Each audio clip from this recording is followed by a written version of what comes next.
Okay, time for comments on Crooked Cucumber Chapter 4. I'll be throwing in comments in the comments, when I go over it and look things up and stuff. And you might notice some rain in the background happening at certain points of that. Pitter-patter on the roof.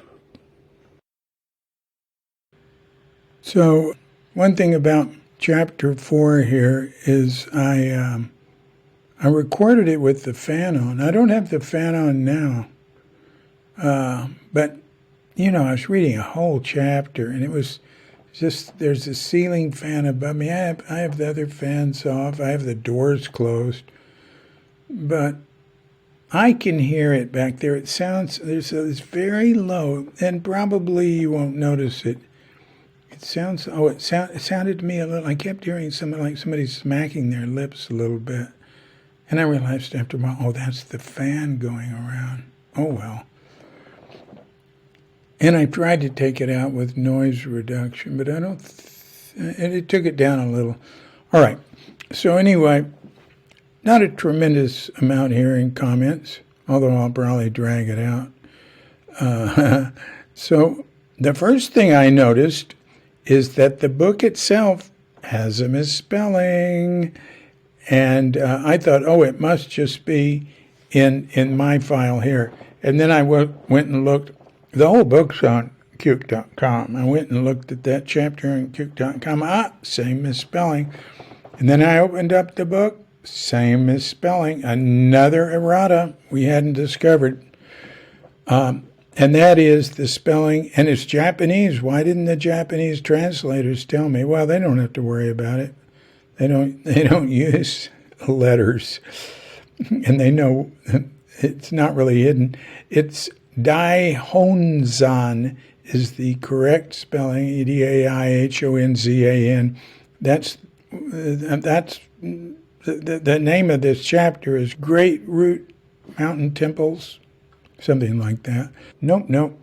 Great Root Monasteries. Zan, which in combination is Zan, it's San, Yama, mountain, and it's used for temples or monasteries in the name. That's Dai is great, Hon is root, and Zan is mountain. Except in the book it's spelled Daihonzan. So anyway, I would really like to get a new edition of Crooked Cucumber out, and I'm going to try to get hold of Broadway, or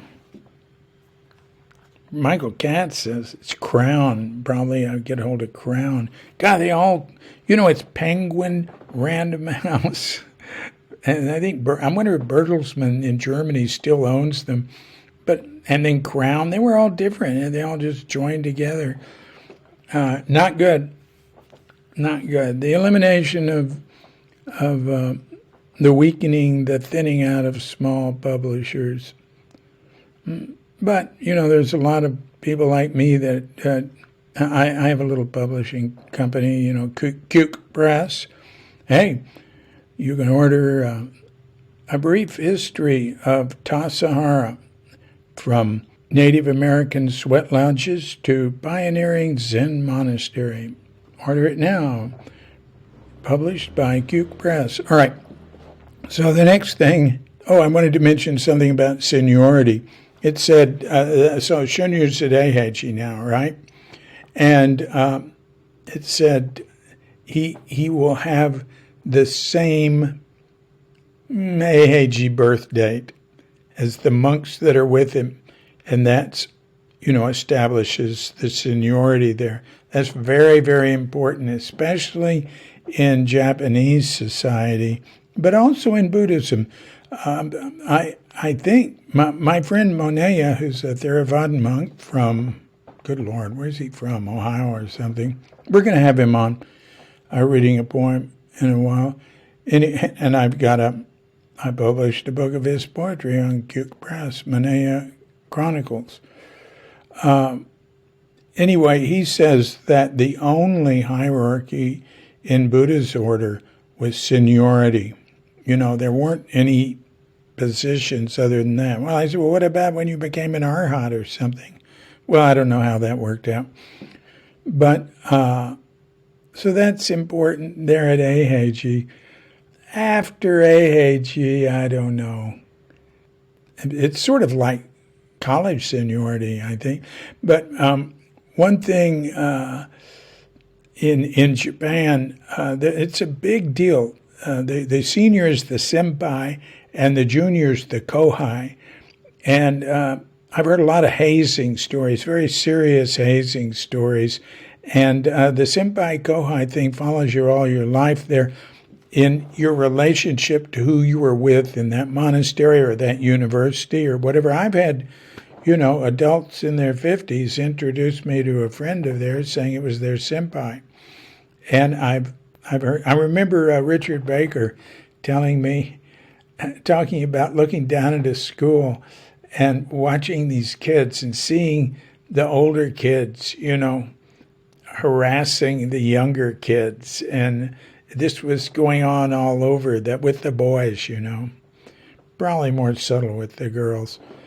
Oh, one thing you didn't hear when I read, and does not exist anymore in my version, is the line which reads now, at age, you had to walk and work efficiently and silently.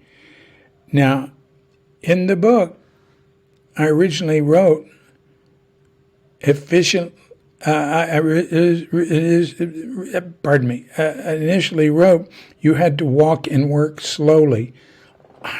Man, that's wrong. I was just brainwashed with American Zen, where there's this whole idea of Zen slow. And Thich Nhat Hanh, like you will hear, Ed Brown and I talk about this in the podcast that's coming up with chat with Ed Brown. Now, they do some things slowly. I'm not saying they don't do some things slowly and mindfully and all that. But my experience, like cleaning a temple in Japan, is you do it as fast as you can. Now, maybe when they walk down the hall, they don't go, I don't know. There's a saying in Japan that people walk so fast there. I think the saying was something like, people in Tokyo walk so fast. Or I might have just been Japanese walk so fast because they're running from tsunami and volcanoes.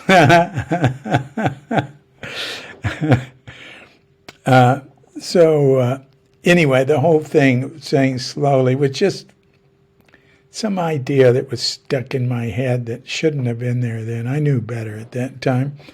So, and it comes at another place too. It says, then with hands clasped at the solar plexus, they walked off to morning service and the repetition of sutras in magnificent ancient rooms. I used to have, they walked slowly in that one too, and I took it out.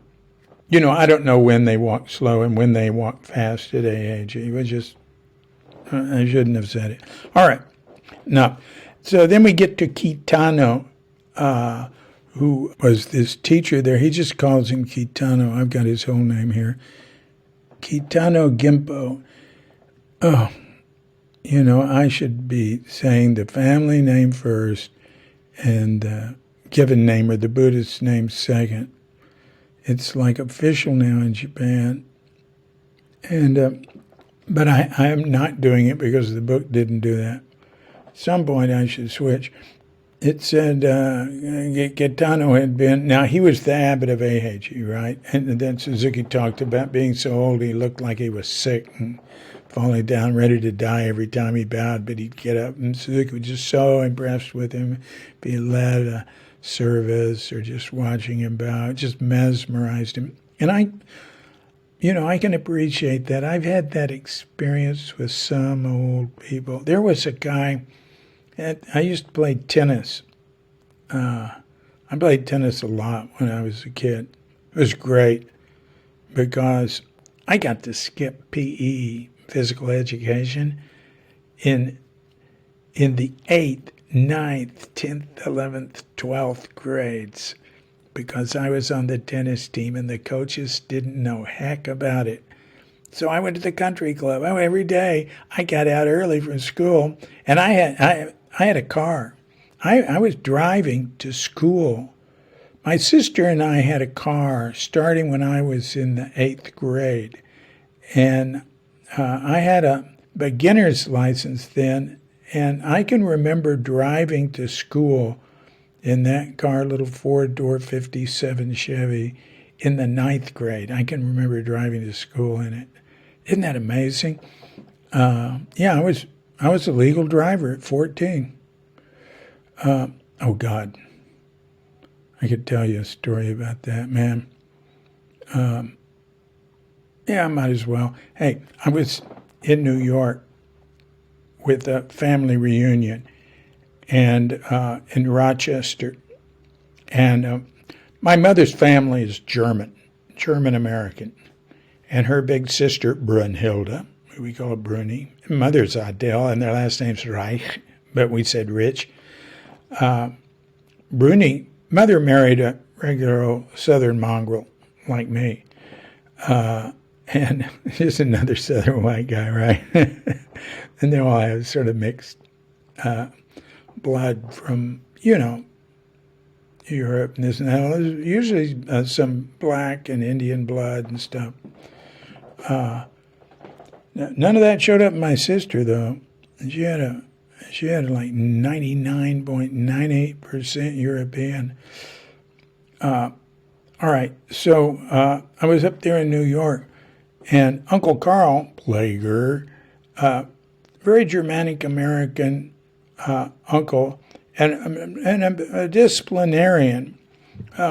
Kids were there, and I was like, I don't know, 14, 15, I don't remember. And we all wanted to go to the lake and take a boat out and go water skiing, but there wasn't any adult to drive us. And I said, well, Mother Susan and I had driven up there. And I don't know if Susan had driven with us, but that didn't matter. Anyway, so we had a car. I said, I can drive. And the kids went, oh, yeah, great. And Uncle Carl went, you cannot drive. Now, he was very, very adamant. And I said, if he just said, no, I don't care if you're legal, you can't drive on one lane, I'd understand that. I'd especially understand it now. But he didn't say that. He said, you can't drive. It's not legal for you to drive. And I didn't come from a family with heavy authoritarianism. And my father had died when I was 11. So that eliminated a certain amount of authority. So I argued with him respectfully, and I said, "No, I can drive." And he said, "You cannot drive here. The legal driving age here is, I guess, 18." I said, "All right, Uncle Carl, I will call the police. And if the police say it is legal for me to drive, can I drive everybody to the lake?" He said, "Well, of course, but it's not legal." So I called them, and you know what I said? I said, "Hi, do you honor California?" No, I'm not from California. "Hi, do you honor Texas driver's licenses?" And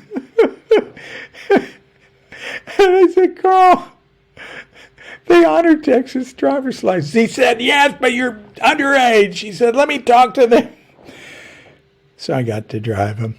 Anyway, so, pardon me.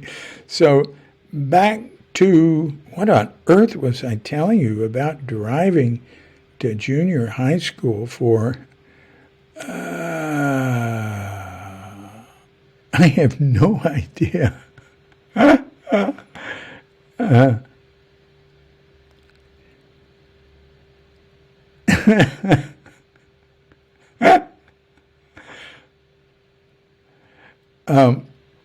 I'll have to go back and listen to hear I got into that tangent.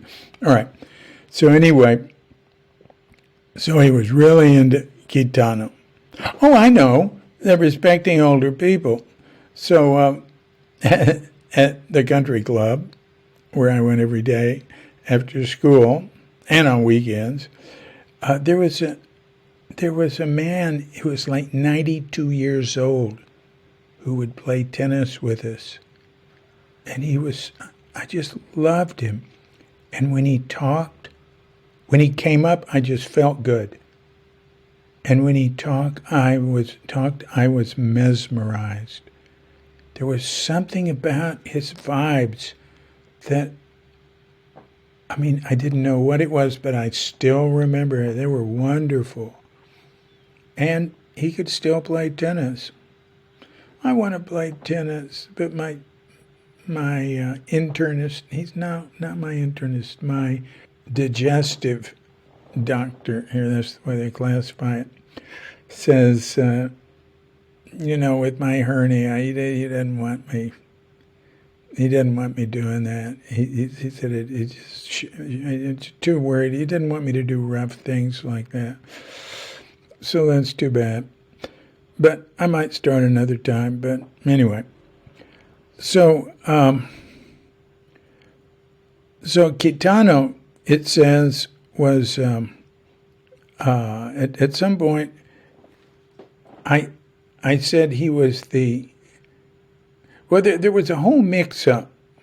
I had said in Chapter 3 that Isobe founded the Zen-Shuji in Los Angeles. Now, this is a detail that nobody will care about, but me and a few hardcore Zen-y, Soto Zen, pardon me. Ow, gotta uncross my legs here. Soto Zen people in California or something. But there was this whole thing in the translation about, I said, Kitano, it was like, who was the abbot of Zen-Shuji in Los Angeles? I said, the founder. I said Isobe was in Chapter 3. I had that. But then in the translators,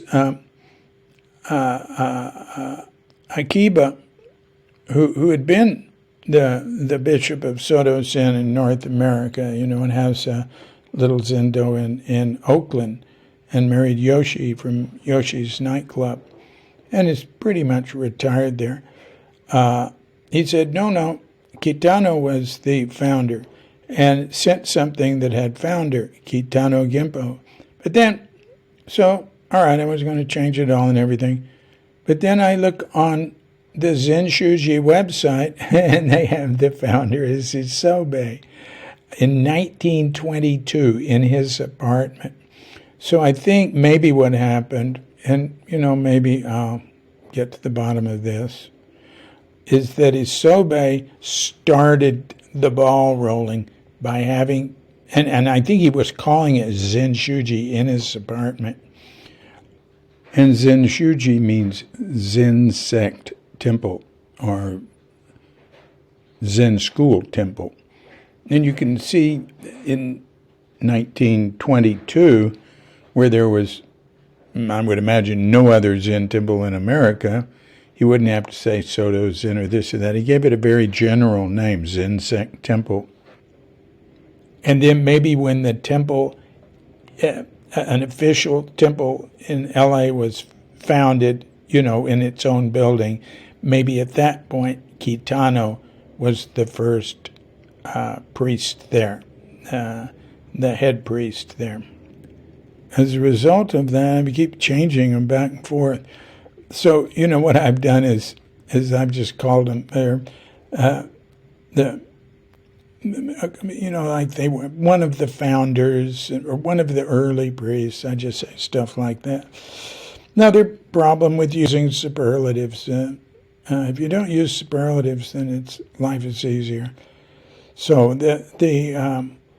now he tells a smoking story about Kitano, and I love that story about him hiking up on top of the Hakone Pass and sitting there and looking at the village below. And it said it was damp weather, and he loved smoke in damp weather. The humidity, maybe there was a mist. And he looked at it and he thought, oh, such a great cigarette. And he thought, perfect time for it to be my last cigarette.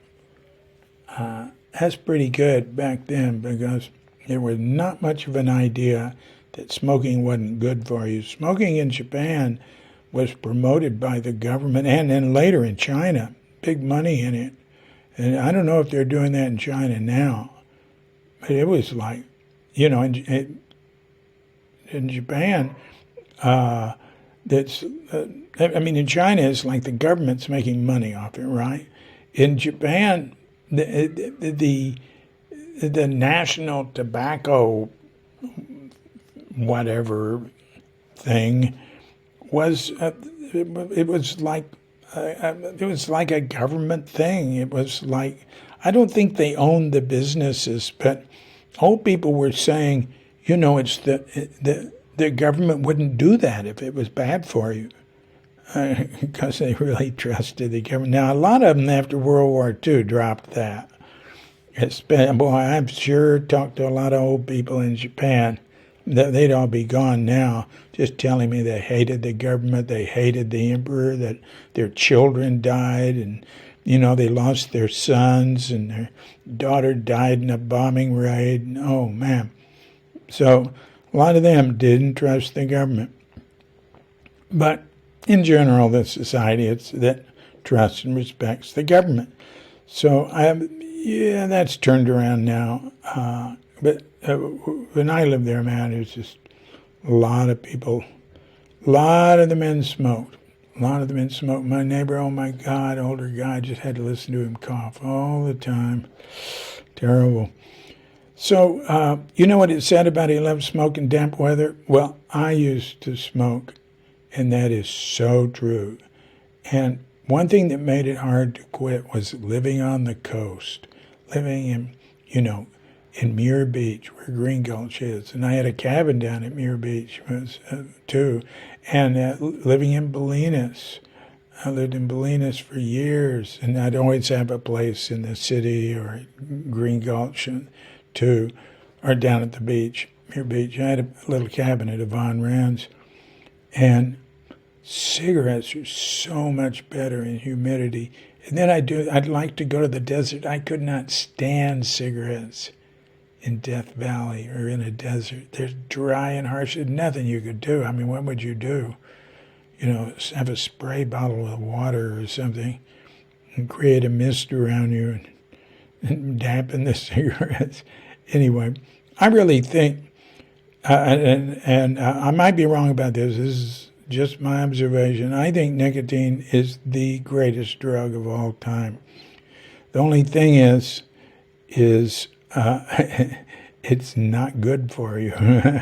It's the most, well, I don't even know, you can't say it's the most, it's super addictive. I mean, it's got worse addiction statistics than anything. But one reason for that might be that it doesn't kill you immediately like ODing on bad heroin or something, you know. It doesn't wreck your life. It acts in slow motion. And until recently wasn't socially disapproved of. Man, very, very hard to quit, extremely hard to quit. I really admired people who quit. God, who was it? Was it Mark or Greg said at Tassajara once? I'll never forget it. He said, whenever I feel depressed, I just say to myself, you quit smoking, and then I feel good. But why do I say that nicotine's the greatest drug? It is so good for concentrating. And it doesn't bring you, and this is my experience, my observation, it doesn't bring you down in any way. It is sort of a mild stimulant, and you can focus on things really well, and you can do things really well on it. And it's not a drug that fools you, I don't think. And just look at the number of writers and musicians and creative people that have been chain smokers. Gregory Bateson figured that, and you know, some people think he's one of the greatest minds of the 20th century. And very close with Michael Katz. He lived with Michael Katz. Michael brought him to Zen Center. And he lived and died his last years at Zen Center. Anyway, he calculated that the number of cigarettes he'd smoked, he could stack it, go to the moon and back, or something like that. Michael told me that. It's hard to quit. I can remember times working where I would just smoke one cigarette after another. And it would I just get in this zone. It was just so good. But then it'd make you feel bad and you'd be coughing and stuff, And you can't get around the bad effects.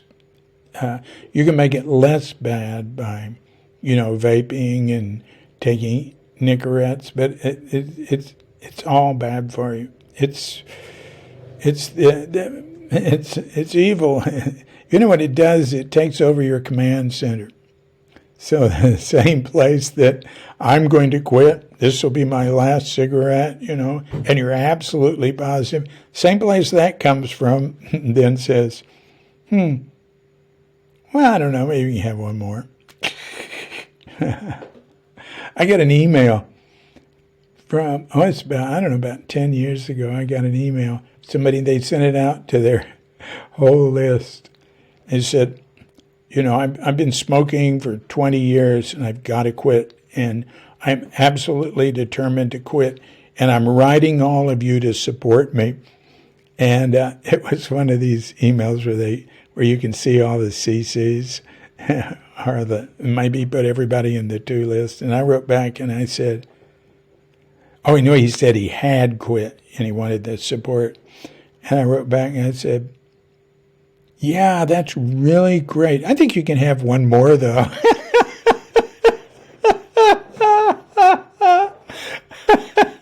It won't hurt anything if you have one more.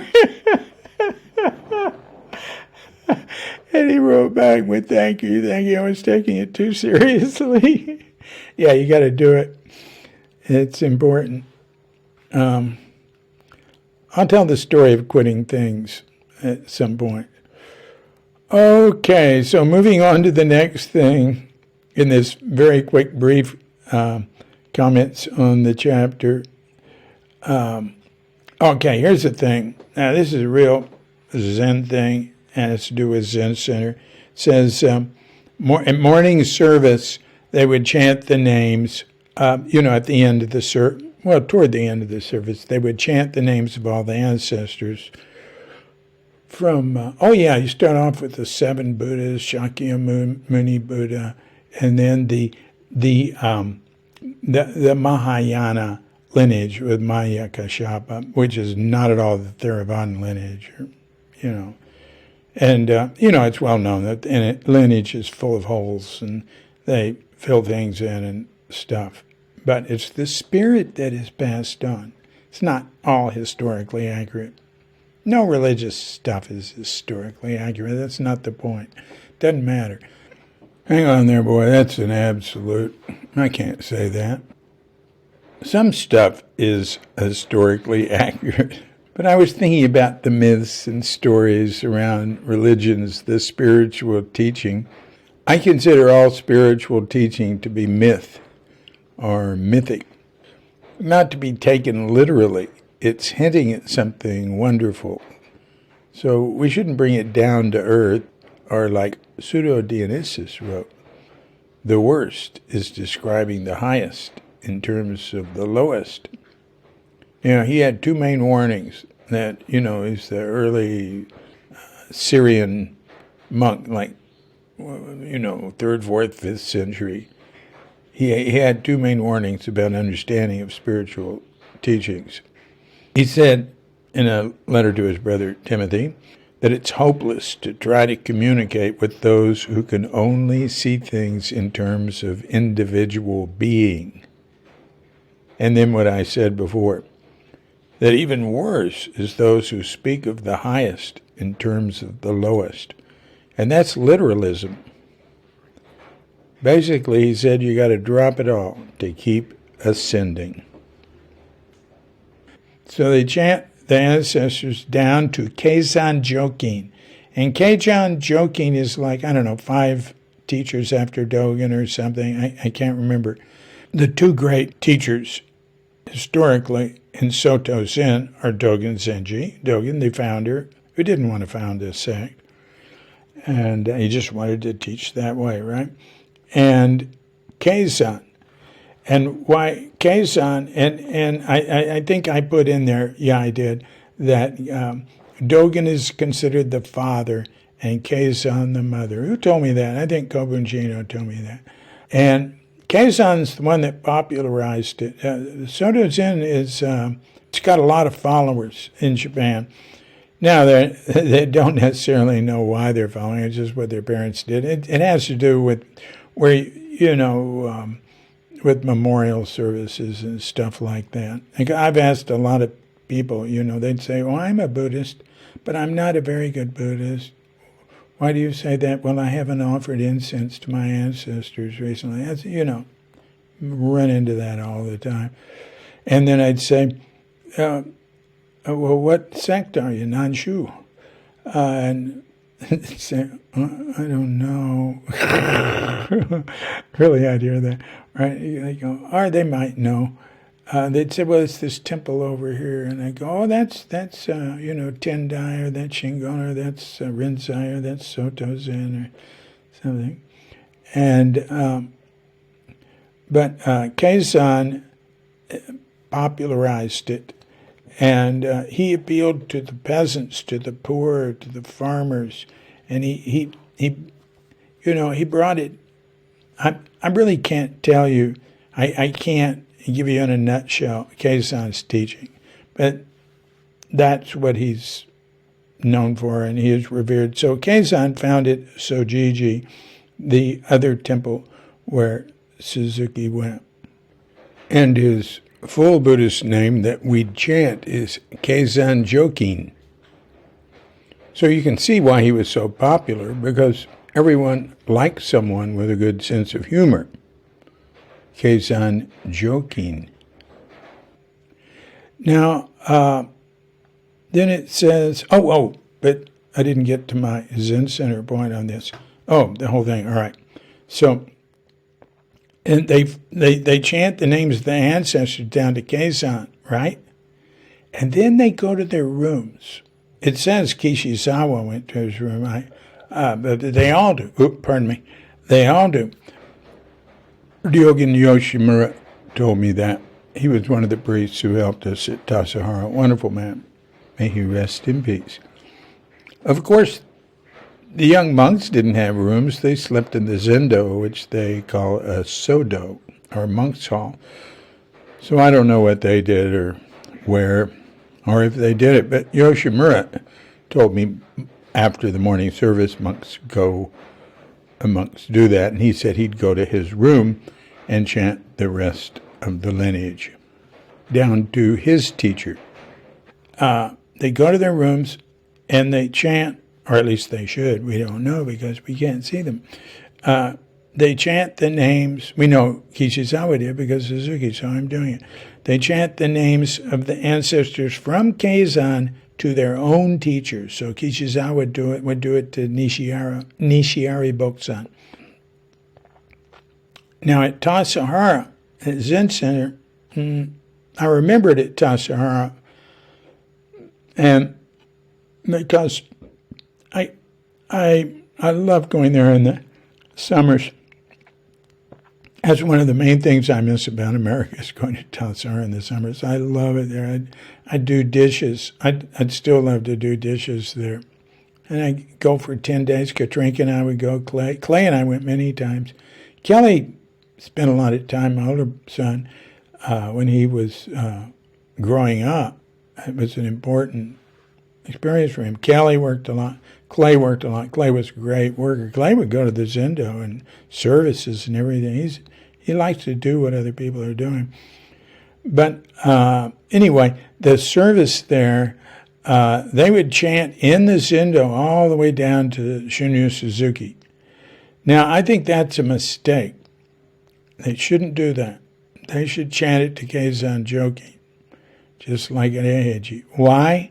because the reason they do it to Keizan joking is that it's for every lineage in Soto Zen, for monks to come from different lineages in Soto Zen, and then they all go back to Keizan joking.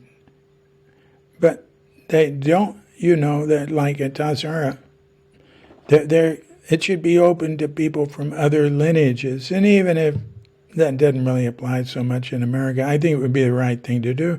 And we give people another little ceremony to do in their rooms. And people really like ceremonies. Keep adding them.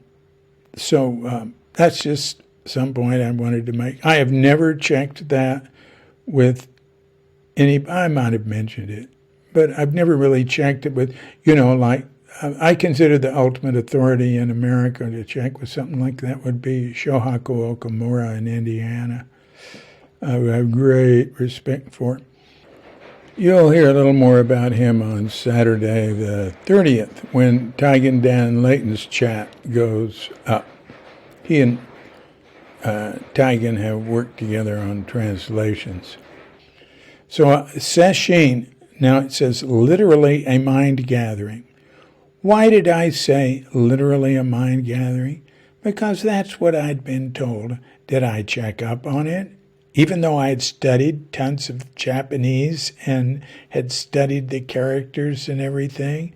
No, I just repeated what I'd been told without thinking about it. That's what Richard Baker said. I think maybe that's what Suzuki told him. I don't know. It comes from somewhere back there. But if you look at what it really means, it means touching the mind. Sesshin, literally, a mind gathering? No. To contact or touch the mind. Now, here's another thing. So anyway, I should change that, or I should find out why we said mind gathering. It's probably too late to find it out. It's nice. You can sort of get, if you're touching it. Touching, you get an idea like it's one finger. One finger touching the mind. And gathering is like both hands. So I started thinking about all this after this was all recorded, and I thought, wait, I probably did look into it back then and decided mind gathering was right. And Taigen Dan Layton did this scholarly check, and so he let it pass. And then I talked to him for 2 hours just last night, Wednesday night. And and this is a different, right after this you're going to hear that I just heard Richard Baker's podcast last night. Well, that's another last night because I'm recording this later. So I talked to Taigen for 2 hours, Wednesday night, and he did use the word gathering and how he translated it. And he pointed out that there are all these layers of meanings and characters, and you can't if you're working with classical stuff and Buddhist stuff, you can't necessarily rely on the dictionary definition, and I'm aware of that. And so you look at the different meanings he said, and you figure out which one's appropriate for each particular use. So anyway, I'm very happy I can leave mind gathering alone. Good. Incidentally, I'll be joining Taigen and his students on a Zoom discussion, and that'll be fun. It will be my second Zoom experience. I just listened last night to a Richard Baker lecture coming from Crestone on Zoom, my first Zoom experience. And the video wasn't working. And all I knew about the video is that everybody's there with, you can see them. I think you can undo your where they can't see you, right? You can sort of mute the visual. And as soon as I realized there was no video, I went, great, I'll make dinner while I'm listening to this. And because if I'd have been on video with everybody else, I would have had to sit up straight, properly listen. So I made dinner, ate it, and, pardon me, you see I'm gesturing and hitting the mic, and cleaned it up during the lecture. And then at the very end, the German group came on. It went to the screen. All of a sudden, there was video, and it was Johanneshof, Baker's retreat in the Black Forest, where I've gone, and I love it there, and I love the people there. It's so cool. I'm so comfortable there. I'm comfortable at Creststone, too. They're very nice to me, and it's really nice. So anyway, I saw these people I knew, and I couldn't remember everybody's name, but I could find out real quick. One thing I do is ask Katrinka. She remembers names much better than me. But it was just so neat seeing them. So, on the one hand, I don't like FaceTime. I never use. Well, I have used FaceTime some when the other person was, but basically, we don't do it inside our family. We use Marco Polo. Marco Polo is really good, but you're not on at the same time. And Marco Polo, you can switch it to show what's in front of you, not just looking at you. It's really good. It's video walkie-talkie. Kelly got me into it, and we all use it now in family. It's really good. It increases the quality of communication because you're not there at the same time and not just dragging the conversation, going out, well, okay, it's been real good. Oh, yeah, it's just, when you want to hear what they have to say, you listen to it, and they say what they had to say and show you what they wanted to show you. And then when it's right time for you, you tell them what you want to say and send something back or not. And it's so much more efficient. And what I've found is it increases communication while decreasing the amount of time and making it more efficient. So anyway, that's my ad for Marco Polo. It's an unpaid advertisement.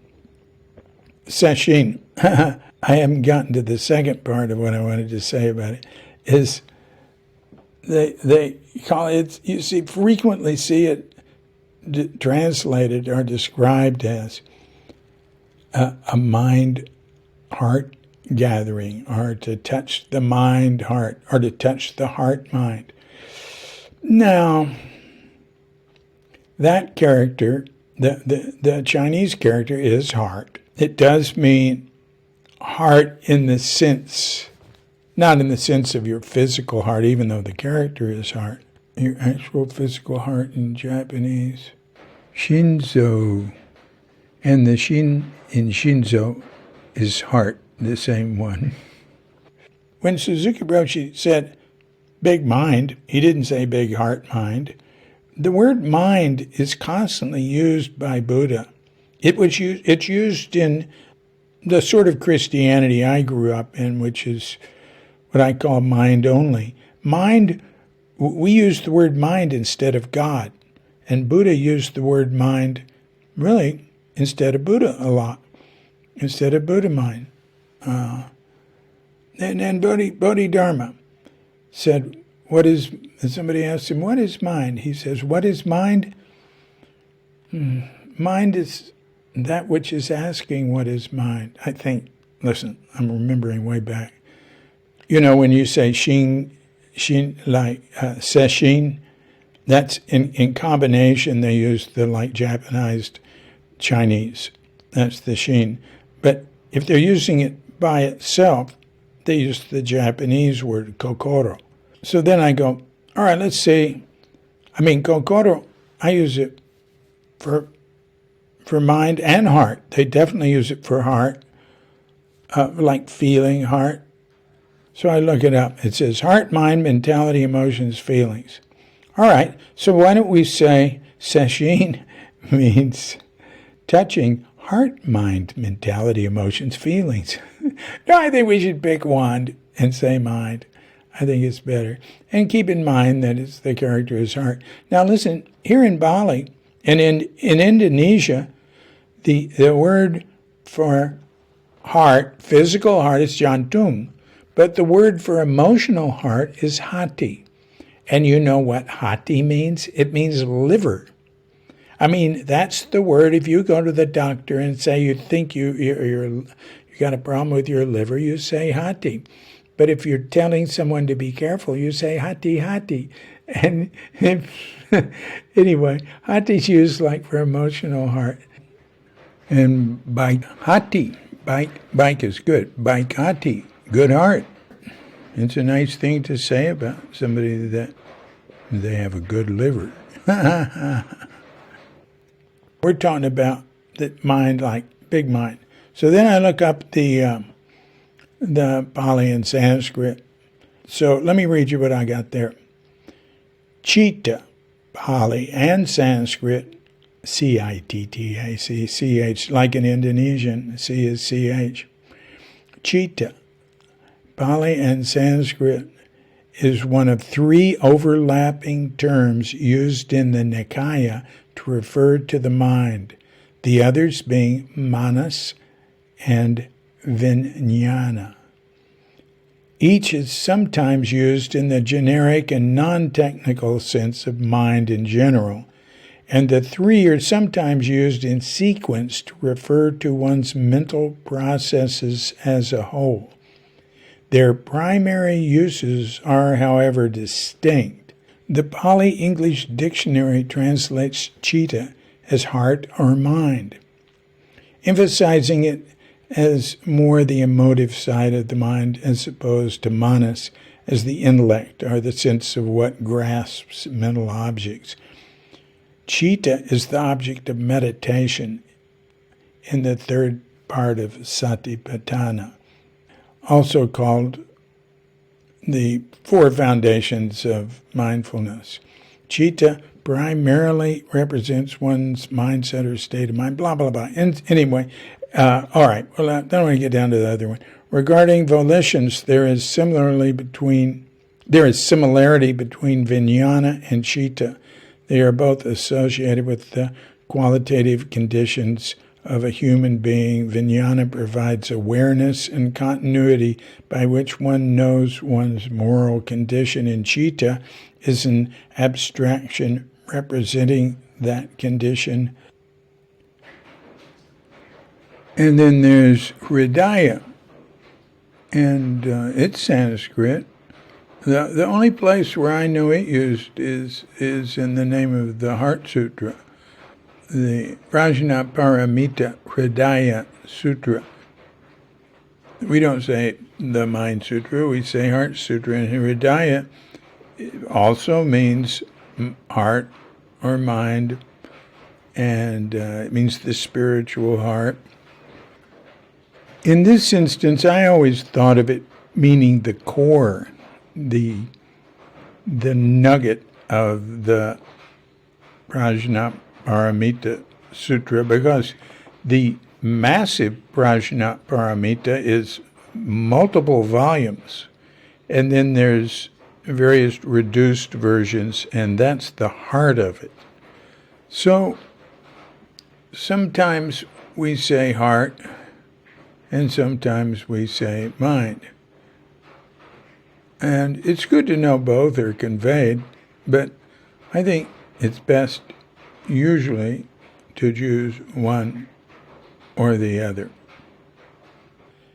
At one point, Kishizawa says to Shunryu, rather than clean 2 rooms, do 1 room well.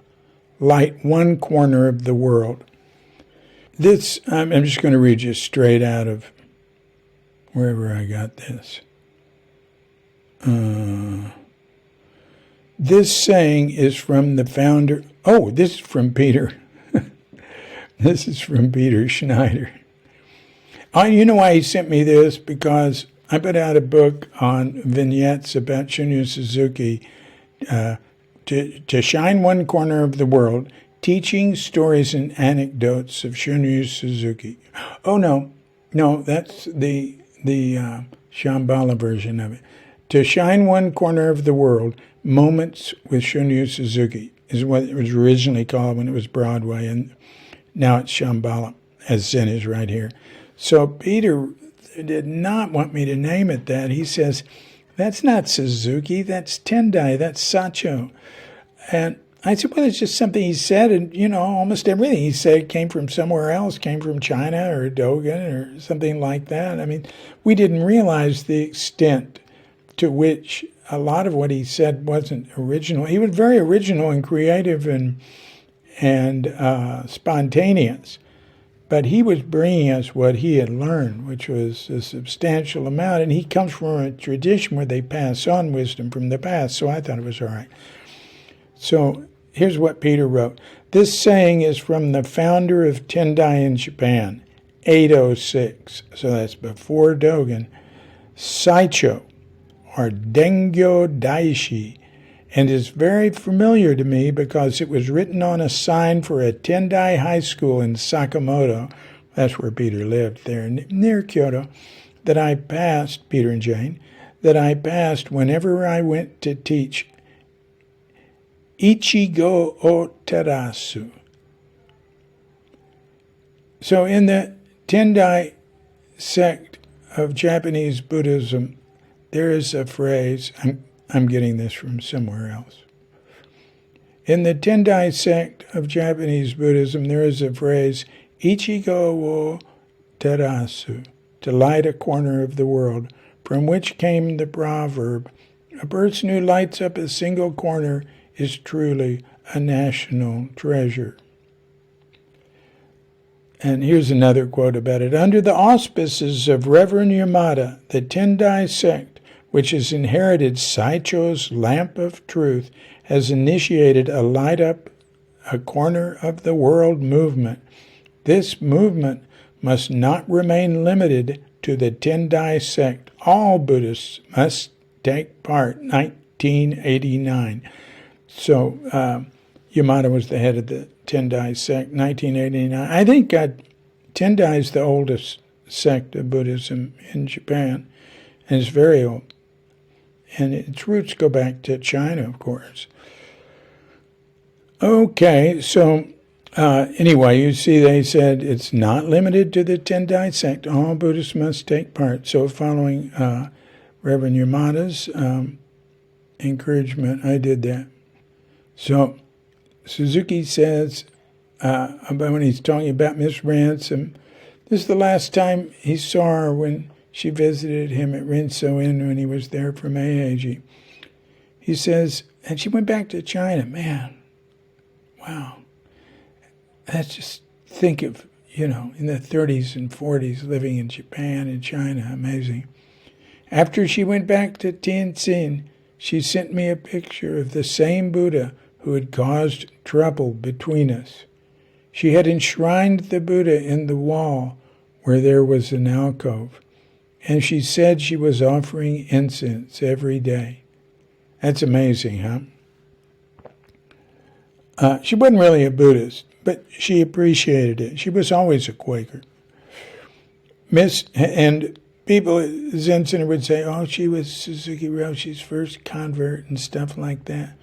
Well, he didn't really convert people. He didn't care if they were Buddhists or not. And he appealed many Christians. I know students of his who were at Tassajara who are Christians today and still revere him, even born-again Christians. So I wanted to say something about this Buddha because Suzuki made such a point in talking to Miss Ransom about what Buddhism is, what Zen is, and he and Kaigiri both tended to talk more about Buddhism than Zen. They'd say, well, it's not really Zen, there's just Buddhism. But, every sect of Buddhism, every teacher says, Buddhism is blah, blah, blah, we Buddhists, so-and-so. And then there's a lot of different approaches in there. I don't know what you can say Buddhists agree on. Christianity is the same thing. Although Buddhists tend to get along better, except for the, say, Nichiren Shoshu, the Soka Gakkai. Well, the Soka Gakkai and Nichiren Shoshu split, and Soka Gakkai was more the political arm. Not a bad political party either. Peace, love, dove, there. And Soka Gakkai really appealed to poor people. It was very big in America still. and big among minorities and poor. I respect it. It does come from pretty fanatic origins, and they did sort of tend to say all other Buddhists are going to hell and stuff. But I don't know, feel that way. Anyway, so Suzuki made a big point about in talking to Miss Ransom about what Buddhism was, why he offered incense to the Buddha, and this and that, and he didn't want to take the approach, well, it's just some wood, which I said in the book, which some Zen teachers do. Well, I'm more on the it's just a bunch of wood side of things, but I've spent plenty of time offering incense to Buddhas and doing stuff like that, and I don't mind because I know how to do it. I mean, you just do it. It's just something you do, showing respect. Mainly, I'm showing respect for other people because if other people aren't doing it, I don't do it. It's just not my trip. I did this interview with Earl Hartman, Blanche Hartman's son, one of her sons, at Tassara.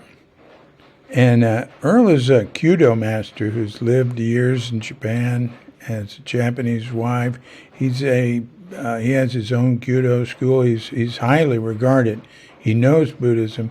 He knows Japan, while at the same time he's an Orthodox Jew with a rather strict view of things. And he's funny. He's great. He was going, I tell Mom, you're an idol worshiper. And she said, no, you don't understand. He said, yes, I do. I see you bowing to idols. Isn't that great? I'm not into holy places either. And I've been around a lot of holy places. And then people will say, oh, wasn't the feeling wonderful there? And to me, it's just another place. It is neat being in Bodh and all that. I really love something. It's a dangerous, very dangerous area. I get to talking about India. I'll tell you some experiences around Bodh Gaya. It's the poorest state in India. You'd want to get in to where Bodh Gaya is and stay around there. And you don't want to get out at night outside of town. It's dangerous. Anyway, when it gets down to it, to me, it's just another place. Holy mountains, I've been around holy mountains. I've been around holy land where a vast number of people around it talk about the great feeling they can feel, the spiritual vibrations coming from it and all that. I'm not saying that isn't true. I believe in everything. I think that's all true. It's just not true for me. And I'm just not into that. To me, I carry my holy place with me. And holiness is everywhere. There's not a place that isn't the absolutely most holy thing that ever was. But I know the other stuff's true. And I believe in crystals. I believe in everything. But it's just not my way. It's not my path. I've been around a lot of that stuff. I grew up around a certain amount of it. I grew up in what I call the precursor to the New Age. So in a sense, I was sort of vaccinated. And whereas I believe in everything, I don't really believe strongly in anything. I mean, beliefs shouldn't be things that define you, to me. To me, that's fundamental in spiritual practice. I'd say that belief is, I said it when I was speaking to a group here, Buddhist group. They're at dinner retreat, and they asked me to say something. A lot of us could say something. And I said, belief is the enemy of spiritual practice. And the head teacher, who I get along with quite well, he said, well, he didn't really agree with that. I should have modified that. And I probably did at the time. I read one time a Tibetan Buddhist thing saying belief is the first door. It's sort of like I mean, you got to believe things to function, but it's sort of like belief is always relative. You can't believe in what is believing. It's like holding on to something or something like that, right? So we need to do that all the time to function in this and that.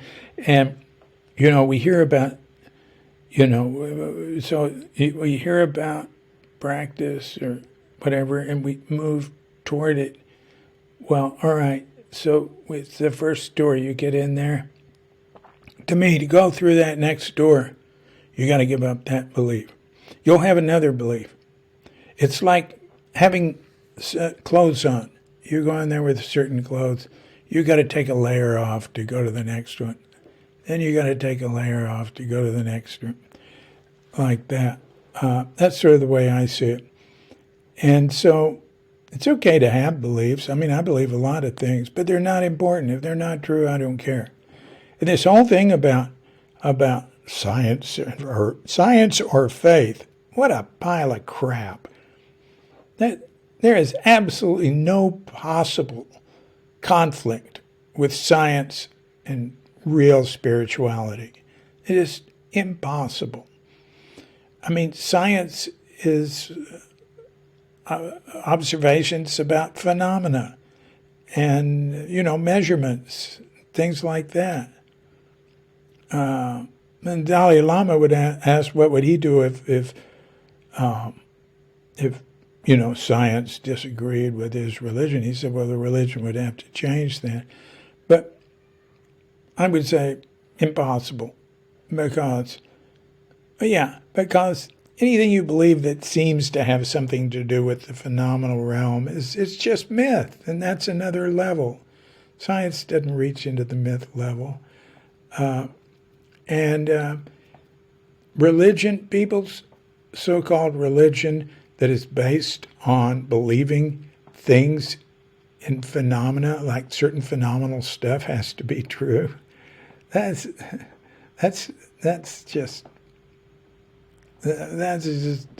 like an anchor holding you to earth. All right, enough of that. But I want to say some more about the Buddha.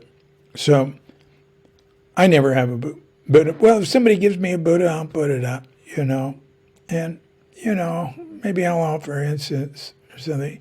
I really wouldn't do it. It's like I say, it's something other people do, and I have. Katrina likes Buddhas, and so I like Buddhas too. And our landlord gave us a Buddha he grew up with. He's such a wonderful guy, so we had a little altar made for it. And at Kadek, she makes offerings to it. Every time she's there, she'll have flowers. So she goes out and makes offerings to every home in Bali has a temple. Well, I don't know with Muslims what they do. I know when I was here in 92, I saw Muslims making the same offering that Hindus did, but those are really sort of animistic offerings to spirits. In fact, I call the Hinduism here voodoo Hindu because, they talk about Vishnu and Krishna and Brahma and all that. But that's just sort of intellectual, or that's up there. What they're really into, and they're really into the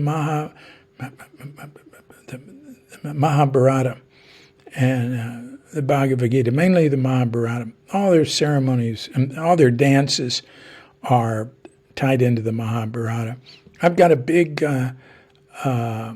painting of the Mahabharata on cloth out here that it's our landlord's that he put up here. It's beautiful. It's very intricate and very large, and it's Mahabharata. And I don't know what's spiritual about that. It's just a story. The Upanishads is where the fundamental teaching of Hinduism is that I can relate to, and I do relate to it. All right. So anyway,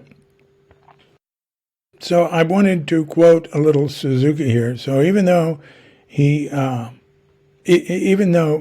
was like totally into the Buddha and offering incense and all that. Here's something straight out of a talk of his.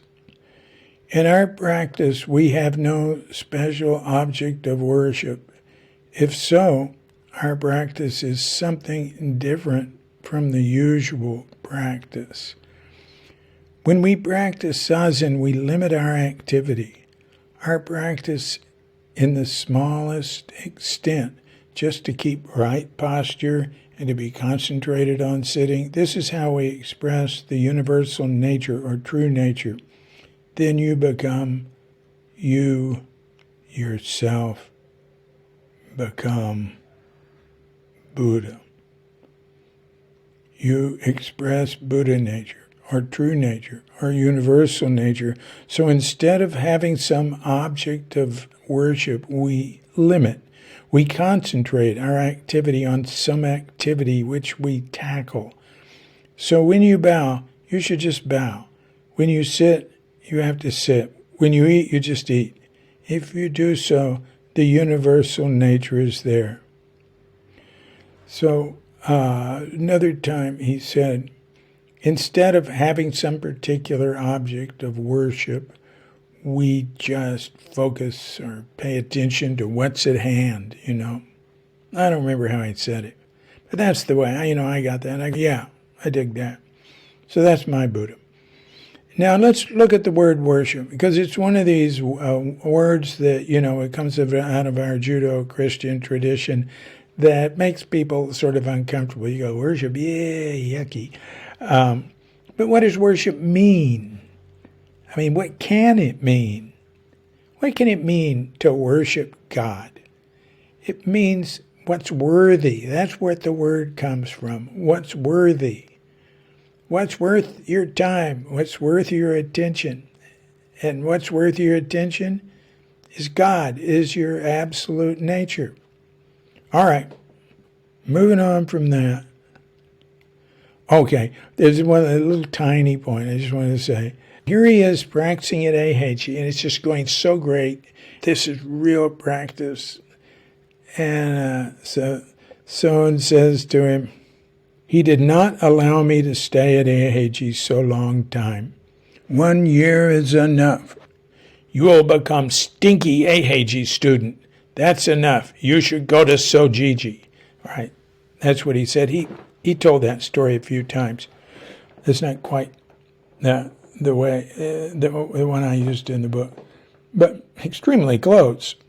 I did use, I don't want you to become a stinky Eiheiji student. Interesting, huh? It takes him out of there after 1 year. Now, Suzuki's son, Hoitsu, and his grandson were both there 3 years. And then Hoitsu went back and got very high positions there. He was right. Listen, Hoitsu is in line to be an abbot of Eiheiji. He was, this was said to me by the person I would consider an American who's the most knowledgeable American about Soto Zen in terms of Japanese Zen. I was talking about him with Peter Schneider. I think his name's Daigaku Rume, who spent many years in Japan at Hoshinji with Seiki Harada, one of the great Zen masters in Japan who's taught a lot of Westerners. And I think Harada's gone to Italy some too. And Hoshinji is in Obama. I've been there. I know him. He was head of Soto Zen in America. He was the only foreigner. He was not Japanese. He was the first. And this is Soto Zen under the Shunryu, the Soto Zen organization in Japan, the official one connected with Japan, Japanese Soto Zen. Senshuji is a temple associated with both Eiheiji and Sojiji, and is the head temple of Soto Zen in North America in that order. I don't know what to call it. The San Francisco Zen Center and most other Soto Zen groups that I'm familiar with are independent and just have a cordial relationship with the Japanese Sotos and nothing official. Of course, it's very decentralized anyway. I mean, each individual temple has a great deal of autonomy, even in Japan. Different amounts depending on how much support they get. But Kiba, who was bishop before Daigaku, and who I've mentioned before because he was one of the people that went over the Japanese translation of Crooked Cucumber and made corrections and this and that. So he was responsible, as my understanding, for getting Daigaku to take that position and getting the Shumucho to agree. To me, that was amazing. It was entirely Japanese Americans with Japanese priests until recent times. Before that, Daigaku had worked for the Soto Zen International Department, or whatever it's called, and I remember him living at the city center and going to work at the new Sokoji. They moved out of that old building where we were years ago. And Daigaku is now in North Carolina, and the website for his group is greattreetemple.org. Yeah, I really respect him. But he told me, like, all right, Hoitsu was Godo. First he was Tanto. Tanto is the Ino's head of the training in the Zendo. The Tantos, the Ino is like the head disciplinarian and head of the Zendo and all that. The Tantos above the Ino is really head of training. But the Godo is above them, and that's just right below the abbot. And that's what Daigon told me. He said he's right in line to be an abbot. My God, I can remember Hoitsu telling me, I hate Zazen, Wow, years and years ago, he changed. And even in recent years, I don't know what he's doing now. He's been going like once a month over to Okayama to a Soto, a small monastery there, and leading sessions. I mean, he's had tons and tons of very serious practice and teaching positions there, more than his father had.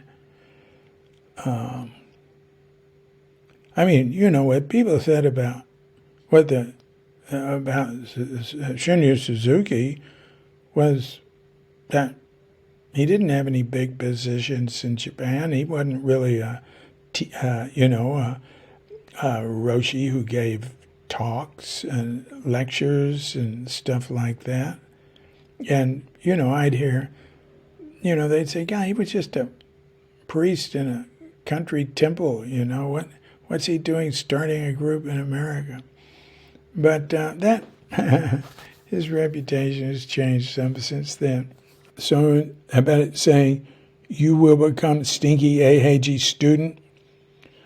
Now, I think that's the wrong word. And that, I thought, I saw it in what I read. I looked in the book. Yeah, it says Eiheiji student. He would never have said Eiheiji student. He would have said Eiheiji monk. I can't think of any Japanese word he would use. He wouldn't have. Anyway, so why did Suzuki use that word? Because I looked, and I'm looking at verbatim transcripts. Because that's what we were. We were students. We weren't monks. There were, little by little, there were a few people ordained. We didn't even use the word monk. We used priest. Bang, you're ordained, you're a priest. and which has its problems. And but he would have said, you will become stinky Eiheiji monk. Now, I didn't change it in what I read. I don't have it marked down to change in the book because I just don't feel... I think that's what he meant to say. It's just not what he said. But I think that would be right. And at some point, I might feel I have enough authority to change it. It's just editing what Suzuki said. He didn't want his, I've made all his lectures available online at shunryusuzuki.com, just verbatim, any edited version, any of them, they're all there. They're all linked to or whatever. But he never wanted his lectures made available unedited. They were always edited to be put in the wind bell or if they're made available in any way.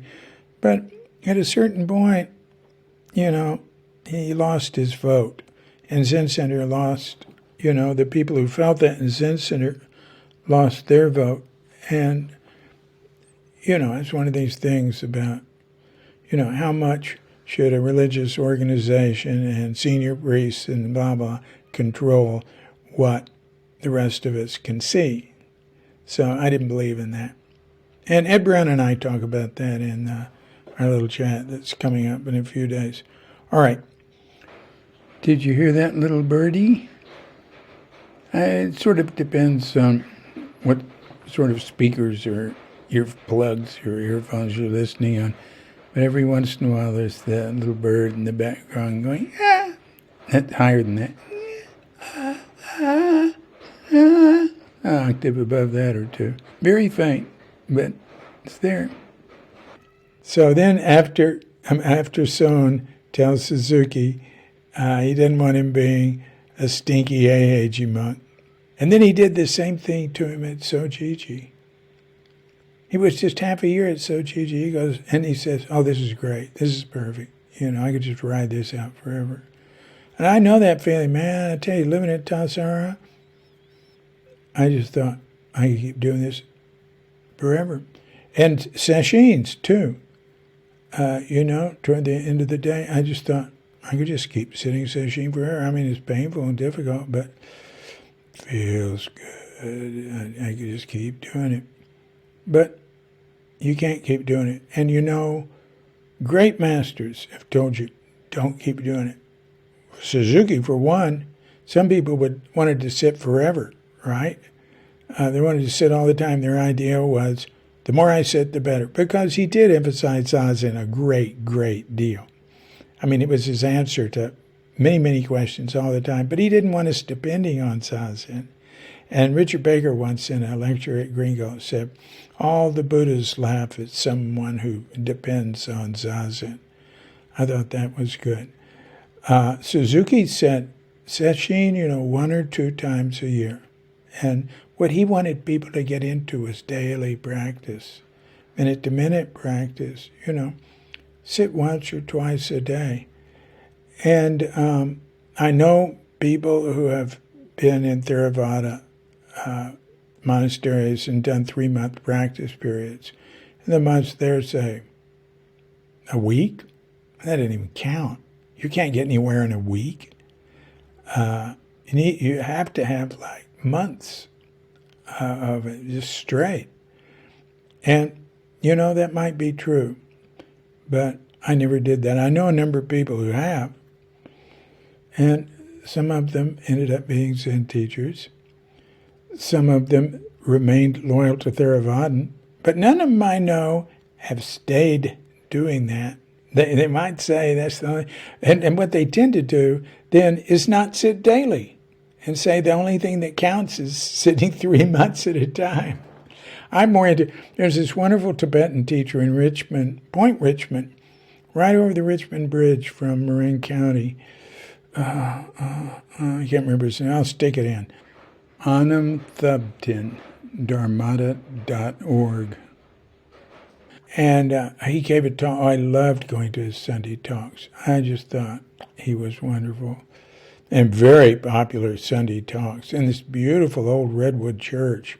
And I love Point Richmond. It's a cool little tiny place. And I have a very good friends there, a couple. Bill Schwab and Reiko. And Bill knows the Suzukis. And I knew Reiko when I was living in Kyoto. And later he got together with her and they got married. They've been together many, many years. And they're great artists. And he's a great sculptor, photographer. And they've been to Rinso-in. And Bill's black and white photos of Rinso-in were on display at the San Francisco Zen Center City Center years ago, and he donated them, and he framed them and matted them and everything. Very nice gift. They're all on ShunryuSuzuki.com, and not just Rinso-in, but also Zo-in and Shoganji, all three temples Shunryu Suzuki lived at in Japan. Thank you, Bill Schwab. But that's not why I'm mentioning Point Richmond. It's that the great Tibetan teacher there, he gave this talk. He talked about Mind the Gap. If you're in London, they have this whole thing about the subways, whatever they call them, and the trains. Mind the gap. When you're going in, there's a little space between where you are and where you step into it. And he talked about, meditating in the gaps. A minute if you can do it, just seconds if you can do it, just always feel, any hole you get to, just meditate through it. And I think you can do that, and I do it. I've done it a long time. So Suzuki goes back to the monastery after he goes back to Eiji after he's been for some period at Rinso-in and Zo-in, but knowing he just got to ride out the last 2 months in the summer, and that's it. And he talks about, how he cried, and the way he said he cried coming in, just walking into the steps or just coming up and seeing it. And I've talked to other people who've gone back to their old temples, and that happened to him, his breakdown sobbing. He said, tears were coming from my mouth, nose, and eyes.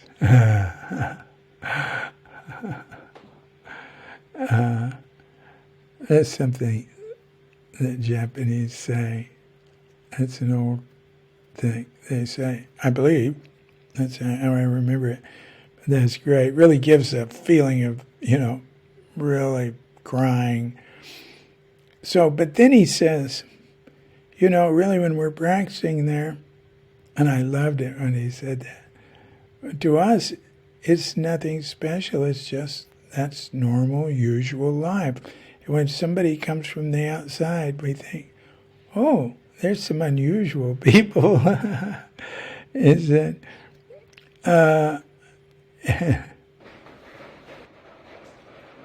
I don't think the monks today would experience people who came in as unusual people, as in Shunryu Suzuki's day back in the 30s, because there's a big hotel there for people who stay overnight. It's a major tourist destination.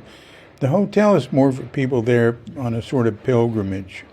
Some people it might be their only time to come to the great Eiji, and there'll be their small temple that they go to at home will have been Soto's in, and they've been looking forward to it. So people go there in great numbers to have a day or two of special lay practice. I've sat in a room with 100 or more of these guests listening to a lecture in Japanese that was way over my head. The 2 times I've been at Eiji, I didn't notice any negative impact from all of that. I'd heard about it. I'd heard about it from monks. But maybe there weren't a lot of people there when I was there. It still seemed rather peaceful and quiet and impressive as heck. Well, the tourists and the guests, they can't just go anywhere in the temple, and I guess where I was sealed off from them. But Katrinka and I took a walk in the woods.